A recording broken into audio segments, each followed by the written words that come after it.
Anna Kellor disappeared without a trace. Her parents, desperate and exhausted, searched every corner of Bramblewood, while Officer Mark Riley and local volunteer Sarah Thompson uncovered clues that hinted at something far more sinister than anyone could imagine. What started as a routine morning run became a mystery that would haunt the town for years. The town of Bramblewood had always been quiet, the kind of place where everyone knew each other by name, and doors were rarely locked. Early in the morning, a soft fog lingered over the streets, wrapping the houses in a sleepy haze. Birds chirped intermittently, and the only sounds were the distant hum of cars along the main road and the rustling of leaves in the gentle breeze. It was a day like any other, or so it seemed.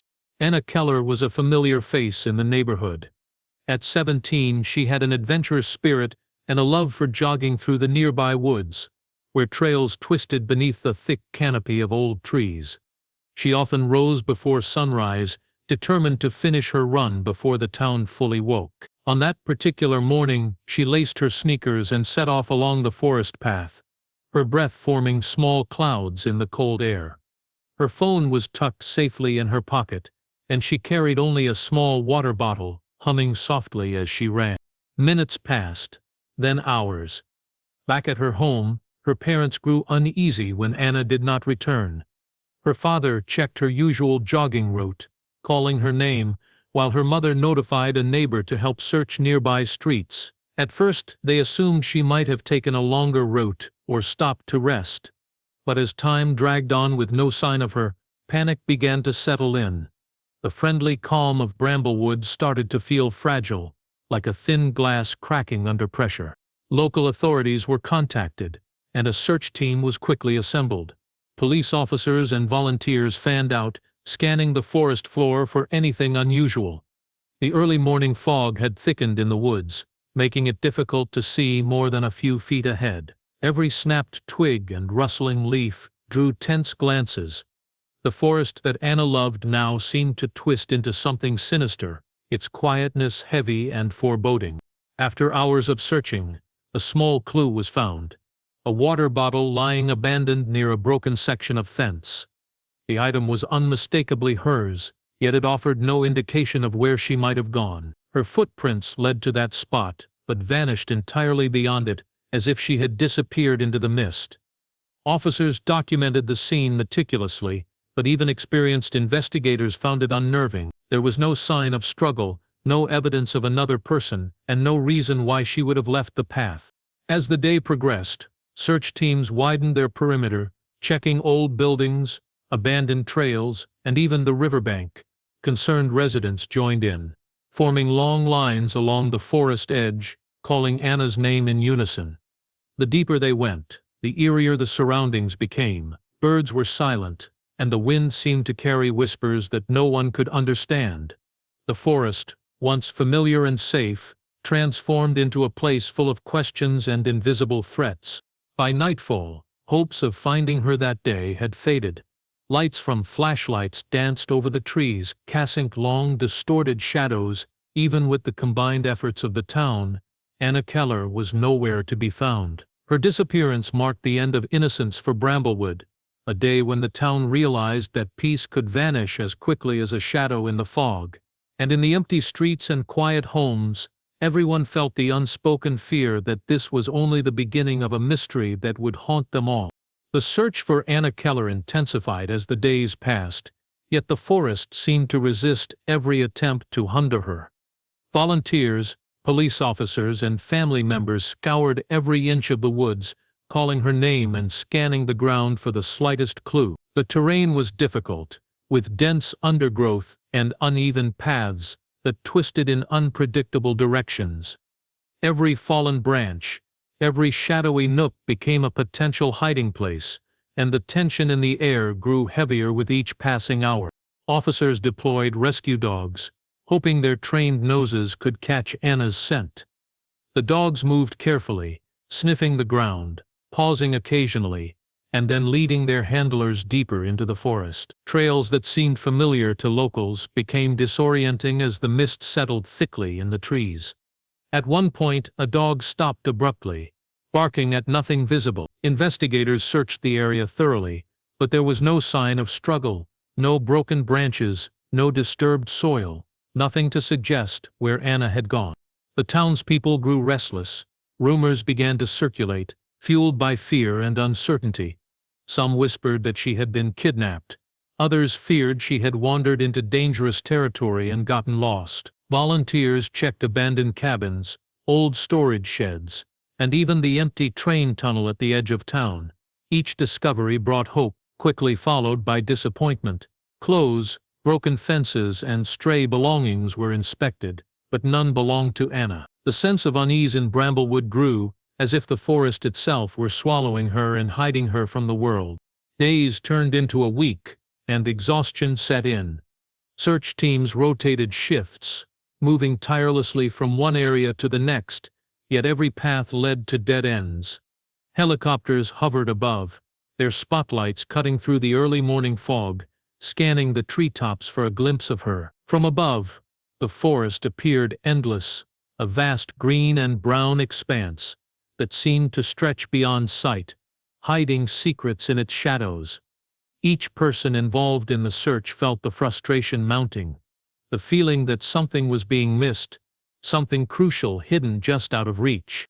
Despite the lack of evidence, the search could not stop. The town's fear had transformed into determination. Parents accompanied officers on patrols, neighbors shared information, and volunteers mapped out every corner of the forest meticulously. Even small details, like footprints of deer or broken twigs, were recorded, in the hope that a clue might emerge from the chaos. Every hour without finding her made the forest seem more sinister, more alive, as if it had absorbed her presence and refused to release it.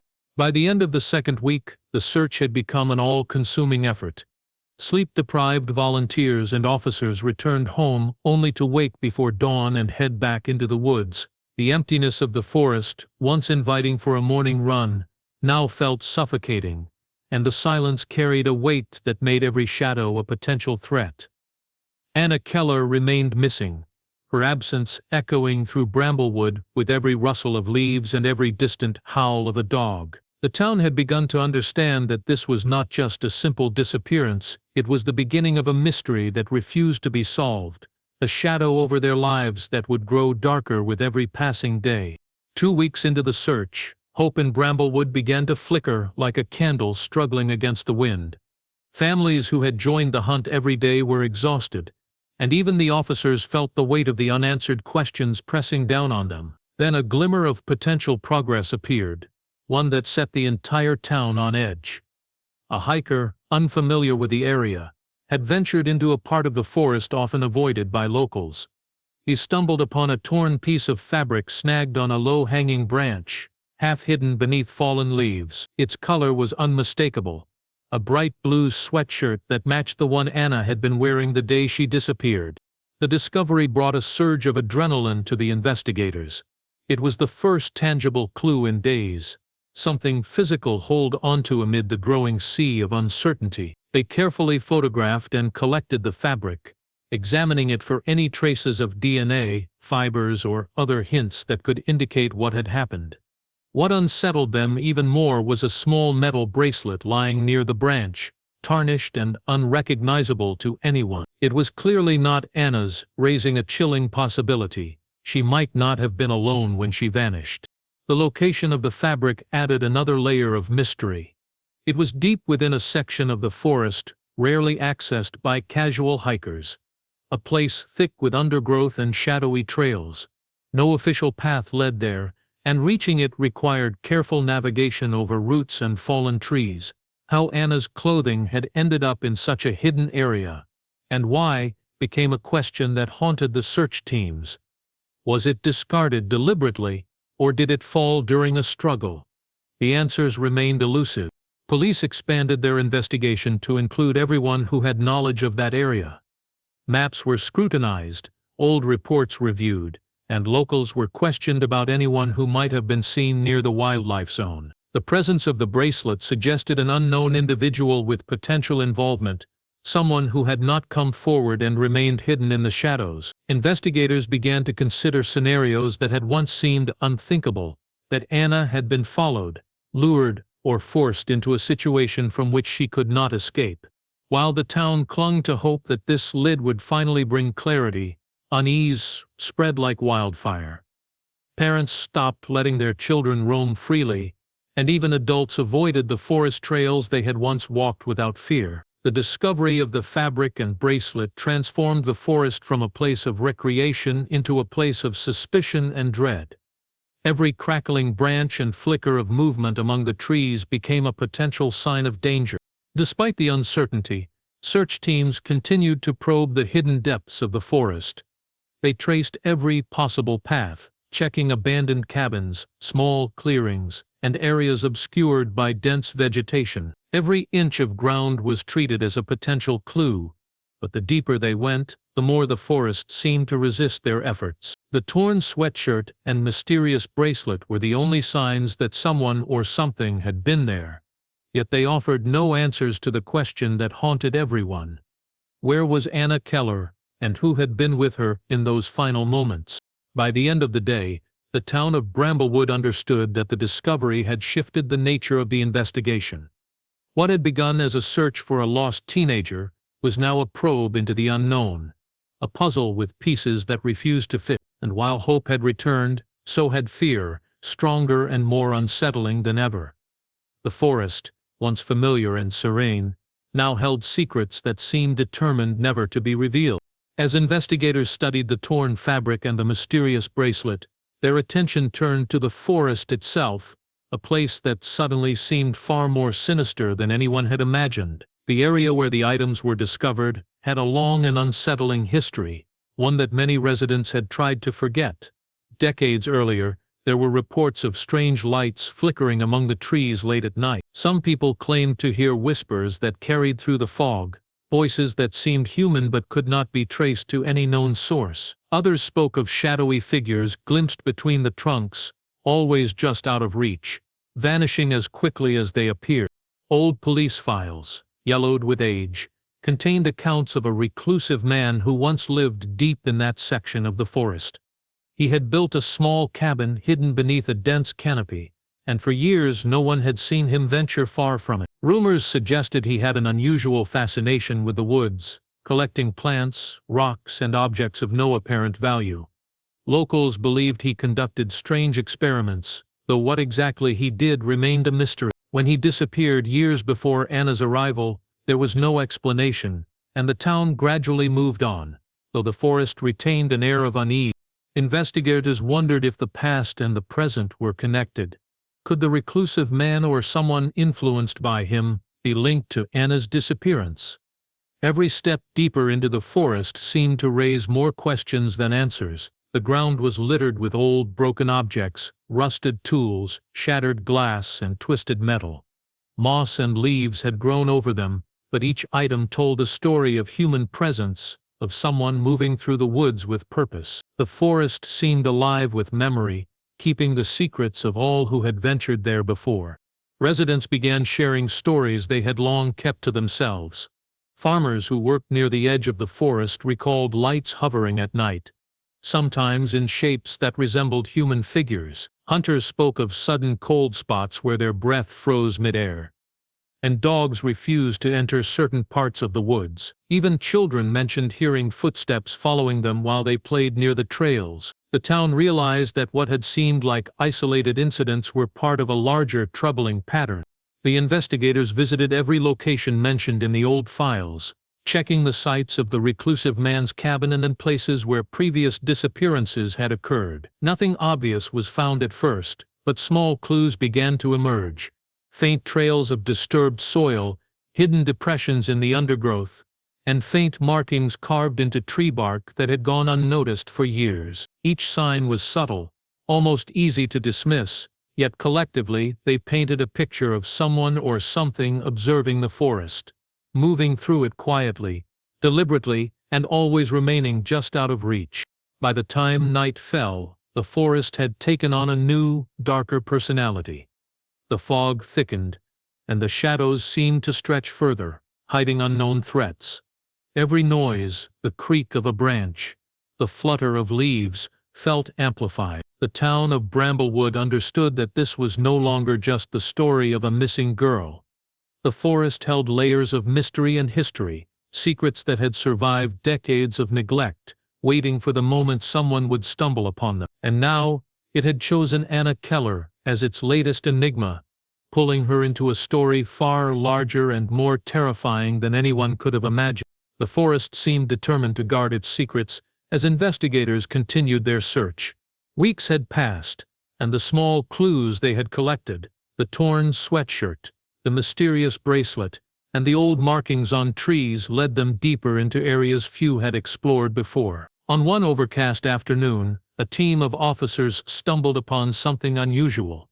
Beneath a tangle of roots and thick undergrowth, they noticed a depression in the soil almost invisible unless one was looking closely. As they cleared away the dirt and leaves, the outline of a hidden hatch emerged, partially covered by moss and branches.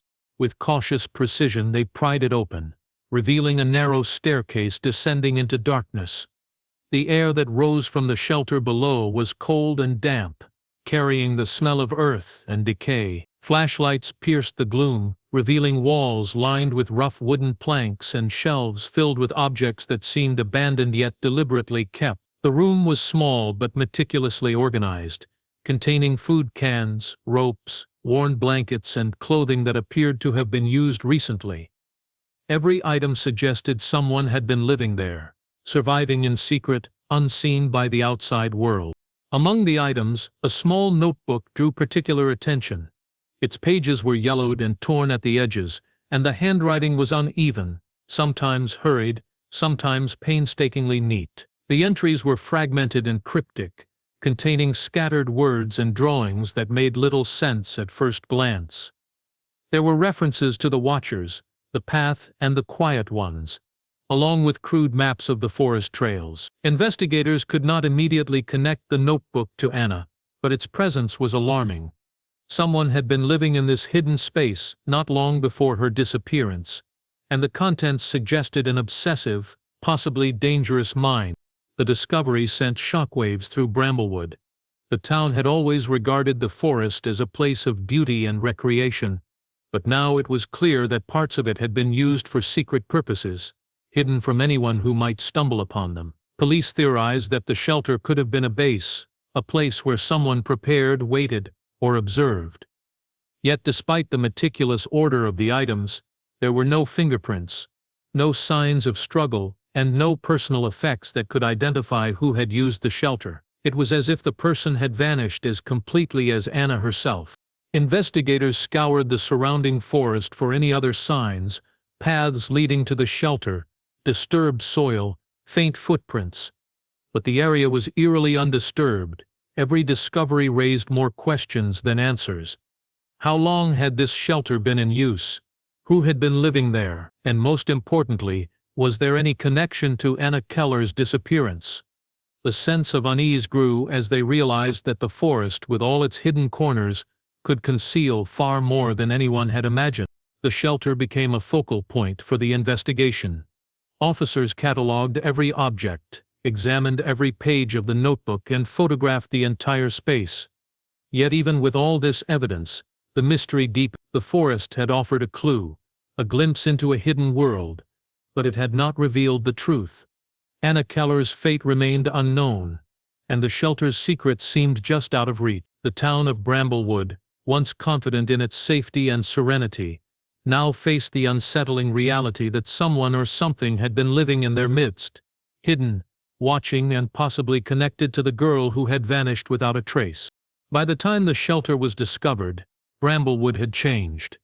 The town that once took pride in its friendly, close-knit streets now carried an air of suspicion and fear. Parents no longer allowed their children to play near the forest edges, and even the adults avoided the trails they had once walked freely. Every creak of a branch, every rustle in the undergrowth, became a potential threat. The forest had always been a quiet refuge, but now it seemed to watch the town as much as the town watched it. Rumors spread like wildfire. Whispers of secret groups meeting in the woods, of strange lights and unexplained sounds, filled conversations at grocery stores, schools, and cafes. Neighbors began to suspect one another. Every unfamiliar visitor, every late-night wanderer, became a potential suspect. The uncertainty weighed heavily on everyone. A once united community began to fracture, suspicion and fear creeping into every corner of daily life. People who had lived side by side for decades now questioned what their neighbors might be hiding. Investigators followed every tip, every rumor, yet the lines between truth and speculation were blurred. Former residents came forward with stories of a mysterious group that had gathered in the woods years earlier, performing unknown rituals and leaving symbols carved into the trees. Some of the accounts were vague, some contradictory, but the symbols themselves were undeniable. They matched the marks found near the spot where Anna Kellor had disappeared, and the paths surrounding the underground shelter. The connection, whether real or coincidental, made the forest seem alive with hidden forces, some with intentions no one could understand. The town's fear transformed into paranoia. People reported seeing shadows moving in places where there should have been nothing. Lights appeared at night, flickering in shapes that suggested human presence. Even animals reacted strangely. Dogs barked endlessly near the forest, and birds avoided certain areas entirely. It seemed as if the entire town had entered a state of heightened awareness, unable to relax for even a moment. The forest, once familiar, had become a living puzzle, holding its secrets with calculated patience. Local authorities organized more patrols, hoping to reassure residents, but their presence could not dispel the tension. Every new report, no matter how minor, revived old fears. The idea that someone had been living secretly in the underground shelter, possibly observing the town for weeks or months, haunted everyone. Was Anna Kellor connected to this person? Could the mysterious group rumored to gather in the woods still exist? Questions multiplied, and no answers were found. The divide in the community became clear during town meetings. Friends no longer spoke freely, neighbors glanced at one another with doubt, and even families felt the strain of unspoken fears. Everyone wanted safety, but the forest seemed determined to keep its secrets. It was as if Bramblewood itself had entered a state of war with the unknown, its residents caught in a tension that had no resolution. As days passed, the investigation revealed no definitive leads, yet the sense of being watched never left the town. Bramblewood understood that the disappearance of Anna Kellor had opened a door to a hidden world, one that existed alongside them, invisible yet omnipresent. The community's once comforting routine was gone, replaced with suspicion, unease, and a relentless reminder that some mysteries do more than linger. They shape the lives of those they touch, leaving fear and doubt in their wake. Months passed, and Bramblewood struggled to cope with the unresolved disappearance of Anna Kellor. The forest had become a silent enigma, and the town had learned to live with the constant unease it brought. People avoided the paths where Anna had last been seen, and even casual trips to the woods carried a sense of danger. Then, unexpectedly, a clue emerged from the most unlikely source: a lost camera, discovered by a group of children playing near a small creek on the forest's edge. The device was muddy, scratched, and soaked from its time submerged in water. Yet when investigators carefully recovered the memory card, they found images that would change the course of the investigation. The first few photographs showed nothing more than ordinary forest scenes, sunlight filtering through the canopy, birds perched on branches, and winding dirt trails. But as the images continued, a clearer picture began to form. One photo captured Anna running along a narrow path, her bright sweatshirt standing out against the muted browns and greens of the forest. She appeared unaware of the camera, her expression calm and focused on her morning exercise. At first it seemed like a routine snapshot, yet the next images introduced a chilling element. In a blurry, grainy photograph taken moments later, a figure appeared in the distance, partially obscured behind a large tree. The person's features were impossible to discern, hidden beneath the shadow of the branches. They stood completely still, watching, their presence unnatural and foreboding. The angle suggested that the figure had been waiting, following, or observing Anna. What disturbed investigators most was a small detail. The same symbol found carved on trees throughout the forest was etched onto the person's jacket, faint but unmistakable. It was the first tangible connection between the past rumors of secret gatherings and Anna's disappearance. The images were analyzed meticulously. Every detail, the position of the figure, the lighting, the trails in the background, was examined for clues. Investigators attempted to identify the person, to match the jacket to anyone previously seen in the area. But no records, no eyewitness accounts, and no fingerprints existed. The figure remained anonymous, a ghost among the trees. Its presence turned the case from a simple missing person investigation into something far more sinister, suggesting intentional surveillance, planning, and possibly a pattern that extended beyond a single disappearance. The discovery of the camera sent waves of fear through Bramblewood. Residents who had once hoped the mystery would fade now realized the forest had not released its secrets. The images made the invisible visible, showing that Anna had not vanished randomly. Someone had been there, watching, choosing when and where to move. The forest had concealed this presence for decades, and it had returned with Anna as its latest focus. As the images circulated among the investigators, the town understood that this evidence was both a breakthrough and a torment. It offered no answers, only confirmation that a hidden force operated within the forest. Anna Kellor's fate remained unknown, but for the first time it was undeniable that her disappearance was deliberate. Bramblewood, once a peaceful town, now faced the unsettling reality that the forest's shadows had always been alive, and that someone or something continued to pull the strings from within. Despite months of investigation, Bramblewood still had no answers. The lost camera, the underground shelter, and the torn sweatshirt had all provided tantalizing glimpses into what might have happened, but none of these clues led to a definitive conclusion. Anna Kellor's disappearance had become more than a case. It had become a shadow that hovered over every corner of the town. Residents moved carefully, their steps measured, their glances constantly scanning the forest's edge, as if the trees themselves might give up their secret at any moment. The figure in the photographs remained identified. Investigators reviewed every report, checked old records, and re-interviewed anyone who had been near the forest, yet the person could not be traced. The underground shelter revealed only more questions. Who had lived there, and what had they been doing in the weeks or months before Anna vanished?